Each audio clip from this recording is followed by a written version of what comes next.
Hello, ഇന്ന് വന്നിട്ടുള്ളത് വഴുതനങ്ങ തോരൻ റെസിപ്പി ആയിട്ടാണ്. കത്തിരിക്ക എന്നൊക്കെ പറയും, എല്ലാവർക്കും അറിയാവുന്നതായിരിക്കും. പക്ഷേ ഞാൻ ഉണ്ടാക്കുന്ന ആ രീതിയാണ് ഇവിടെ കാണിക്കാൻ പോകുന്നത്. അപ്പോൾ വീഡിയോ എല്ലാവരും കണ്ടു നോക്കണേ. ആദ്യം തന്നെ ഒരു പാനൊന്ന് ചൂടാകുമ്പോൾ ഇതിലേക്ക് 1 ടേബിൾ സ്പൂൺ വെളിച്ചെണ്ണ ഒഴിച്ചു കൊടുക്കാം.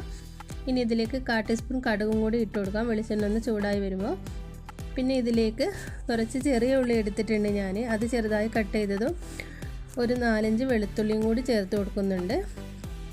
ഇതിലേക്ക് ഞാൻ പച്ചമുളക് ചേർക്കുന്നില്ല. ഒരു 3 വറ്റൽ മുളകാണ് പൊട്ടിച്ചിടുന്നത്.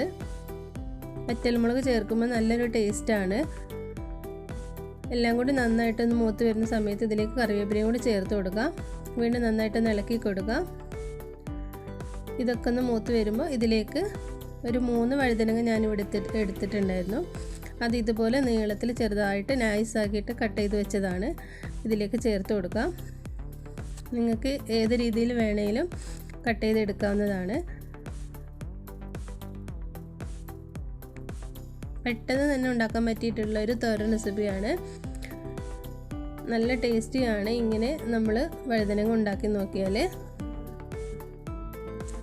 ഇനി ഇതിലേക്ക് ആവശ്യത്തിന് ഉപ്പും കൂടി ചേർത്തിട്ട് ഒന്ന് മൂടി വെക്കാം. അപ്പോൾ പെട്ടെന്ന് തന്നെ അത് നന്നായിട്ടൊന്ന് വാടി വരും.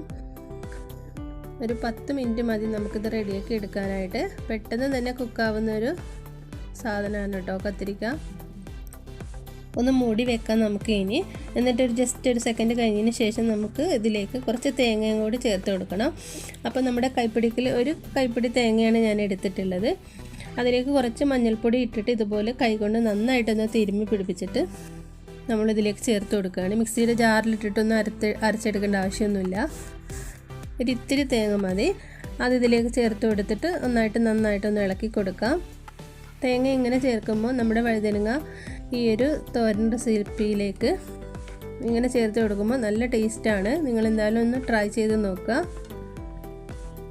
എല്ലാം കൂടി നന്നായിട്ടൊന്ന് ഇളക്കി കൊടുത്തതിന് ശേഷം വീണ്ടും ജസ്റ്റ് ഒന്ന് മൂടി വെക്കാം. എന്നിട്ട് 1 മിനിറ്റ് കഴിഞ്ഞതിന് ശേഷം നമുക്ക് തുറന്ന് നോക്കാം. അപ്പോഴേക്കും നമ്മുടെ തോരൻ ഇവിടെ റെഡി ആയിട്ടുണ്ടാവും.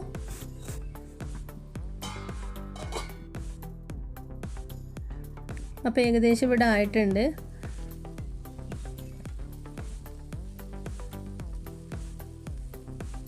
നല്ല ടേസ്റ്റി ആയിട്ടുള്ള ഈ ഒരു വഴുതനങ്ങ തോരൻ എല്ലാവരും ഒന്ന് ട്രൈ ചെയ്ത് നോക്കുക. ഇഷ്ടപ്പെട്ട ഫീഡ്ബാക്കൊക്കെ അറിയിക്കുക. പിന്നെ ലൈക്ക് ചെയ്യുക. ഇനിയും നല്ല റെസിപ്പിയുമായിട്ട് കാണുന്നവരേക്കും thank you. Bye from Shanas kitchen and blog.